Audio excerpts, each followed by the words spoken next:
घर का अनपढ़ बेटा।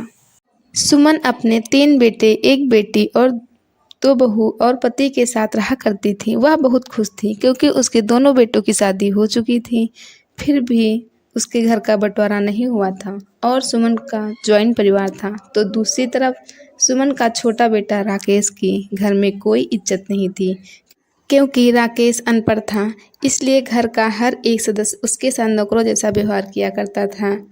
ऐसे ही एक दिन सुमन की बेटी कसक कॉलेज के लिए तैयार हो रही थी और राकेश के हाथों में अपना बैग थमाकर उससे कहती है, राकेश आज तुम मुझे कॉलेज छोड़ने चलेगा। तो राकेश सुरेश कहता है, कसक तू पागल हो गई है, तू नहीं जानती ना राकेश मेरे साथ हमेशा ऑफिस जाता है।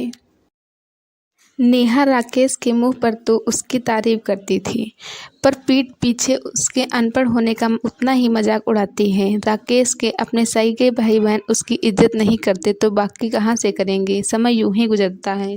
राकेश अब जल्दी से लड़के वाले को लेने घर जाता है। कुछ ही देर में मेहमान घर आ जाते हैं पर बेचारे राकेश को तो घर में आके भी आराम नहीं मिलता है तो वो घर के कामों में लग जाता है। राकेश को इतना काम करता देखकर लड़के वाले को लगता है कि राकेश उनके घर का नौकर है।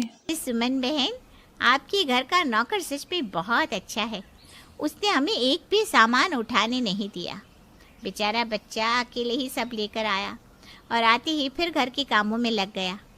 आजकल के ज़माने में इतना वफादार नौकर कहाँ मिलता है। उस औरत की बात सुनकर सुमन की दोनों बहू और बेटे हंसने लगते हैं पर यह देखकर सुमन को काफ़ी बुरा लगता है और वह अपनी होने वाली समधन से कहती है, बहन, आपको कोई गलतफहमी हुई है। राकेश हमारे घर का नौकर नहीं है, वो मेरा सबसे छोटा बेटा है। क्या? छोटा बेटा? और उसकी ये हालत, वो भी अपने ही घर में? माफ़ करना बहन जी, पर मुझे लगा कि वो इस घर का नौकर है। जिस तरह से घर के सभी लोग उसे ऑर्डर दे रहे थे, मुझसे गलती हो गई। कोई बात नहीं आंटी जी, सबको ये गलतफहमी हो जाती है। आखिर हमारे देवर जी की हैसियत कुछ ऐसी है। बाहू, आप लोग बैठे क्यों हैं? कुछ लीजिए ना। और बहू, तुम खड़ी क्या हो? सारा काम क्या राकेश ही करेगा? अब जाओ, जाकर मेहमानों के लिए कुछ खाने का इंतजाम करो। सुमन अपनी बहुओं को आंख दिखाकर वहां से भगा देती है पर सुमन के घर का ऐसा वातावरण देखकर घर आए मेहमानों को इस रिश्ते से ऐतराज़ हो जाता है और वो लोग बहानेबाजी करके वहां से चले जाते हैं, जिस वजह से कसक का रिश्ता नहीं हो पाता है और इसका दोस्त कसक अपने छोटे भाई राकेश पर मरती है। पर कहीं के ये सब कुछ तेरी वजह से हुआ है। हमारे घर में सब पढ़े लिखे हैं सिवाय तेरे।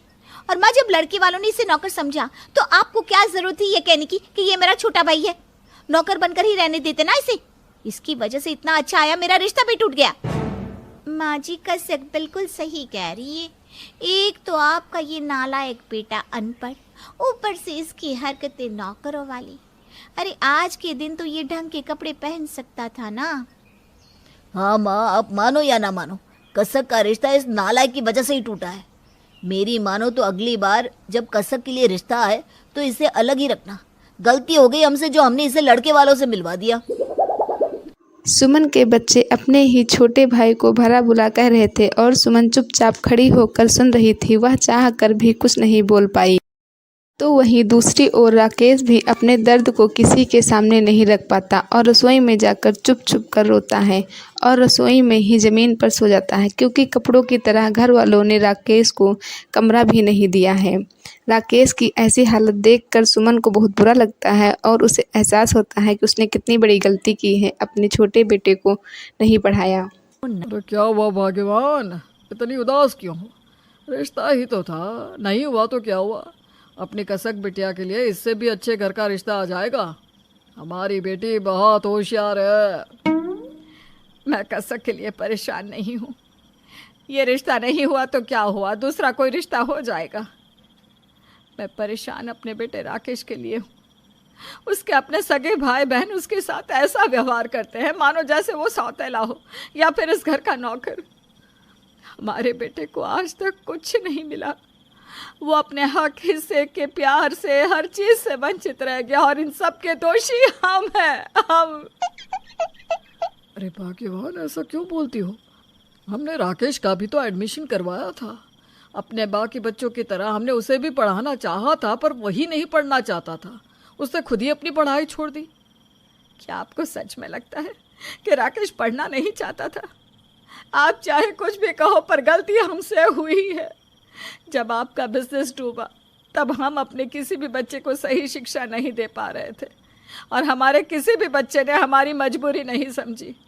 पर राकेश ने अपनी पढ़ाई छोड़ दी और आपके साथ छोटी सी उम्र में ही काम करने लगा, और इसका नतीजा ये निकला कि हमारा सबसे छोटा बेटा अनपढ़ रह गया और हमारे बाकी बच्चों ने तरक्की कर ली।